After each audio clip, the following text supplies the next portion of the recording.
آپ کی ہر پریشانی کا حل اسلامی کلک، مکمل اسلامی چینل۔ ونصلی علی رسولہ الکریم، اما بعد فاعوذ باللہ من الشیطان الرجیم، بسم اللہ الرحمن الرحیم۔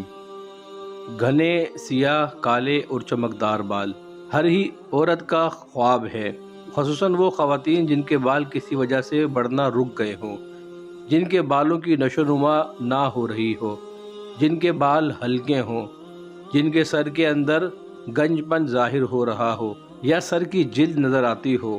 ایسی خواتین اکثر محافل کے اندر اس وجہ سے احساس محرومی کا شکار بھی رہتی ہیں، اور پھر اس مسئلے کو حل کرنے کے لیے مہنگے مہنگے ہیئر ٹونک، مہنگی ادویات کو بھی استعمال کیا جاتا ہے، مگر بدقسمتی سے ہمیشہ فائدہ نہیں ہوتا، بلکہ اکثر تو ایسا بھی ہوتا ہے کہ بجائے فائدے کے نقصان ہی اٹھانا پڑتا ہے۔ ایک نہایت شاندار وظیفہ ہم اپنی ان بہنوں کے لیے لے کر آئے ہیں جن کے سر کے بال چھوٹے ہیں اور وہ اپنے بالوں کو لمبا کرنا چاہتی ہیں۔ اس اہم موضوع پر اہم گفتگو چلتی رہے گی۔ اگر آپ ہمارے چینل پر نئے ہیں تو ہمارے چینل کو سبسکرائب کر دیجئے، بیل آئیکن کو ضرور پریس کیجئے تاکہ ہماری ہر نئی آنے والی ویڈیو آپ کو بر وقت حاصل ہو سکے۔ اپنے بالوں کو حسین، چمکدار، سیاہ بنانا چاہتی ہیں، ایک نہایت شاندار وظیفہ کلام مجید فرقان حمید سے ان کے لیے لے کر آئے ہیں۔ اس کو جس طرح ہم بتاتے ہیں اگر آپ عمل کر لیتے ہیں تو جتنے آپ لمبے اپنے بالوں کو کرنا چاہتی ہیں انشاءاللہ تعالی آپ کے بال اتنے ہی لمبے ہو جائیں گے۔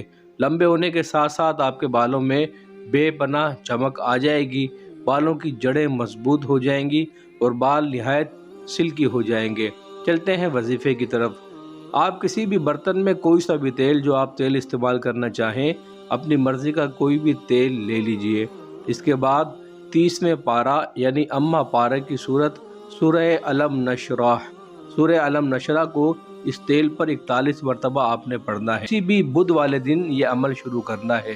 کسی بھی بدھ کو بعد نماز ظہر آپ وہ تیل اپنے سامنے رکھ کر 41 مرتبہ سورہ علم نشرح پڑھ کر اس تیل پر دم کر لیجئے۔ اب اس تیل کو سنبھال کر رکھ لیجئے۔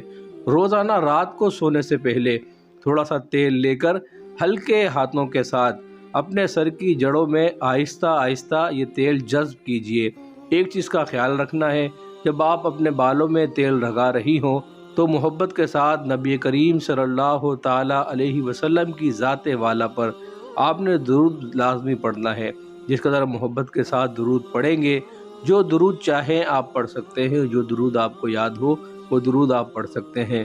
جس قدر محبت سے درود آپ پڑھیں گے اتنا ہی زیادہ اور اتنا ہی جلدی آپ کو اس سے فائدہ ہوگا۔ اللہ رب العزت سے دعا ہے جو کوئی ہماری بہن اس وظیفے کو اختیار کرے، اللہ کریم ان کے اس مسئلے کو حل فرمائے، آمین۔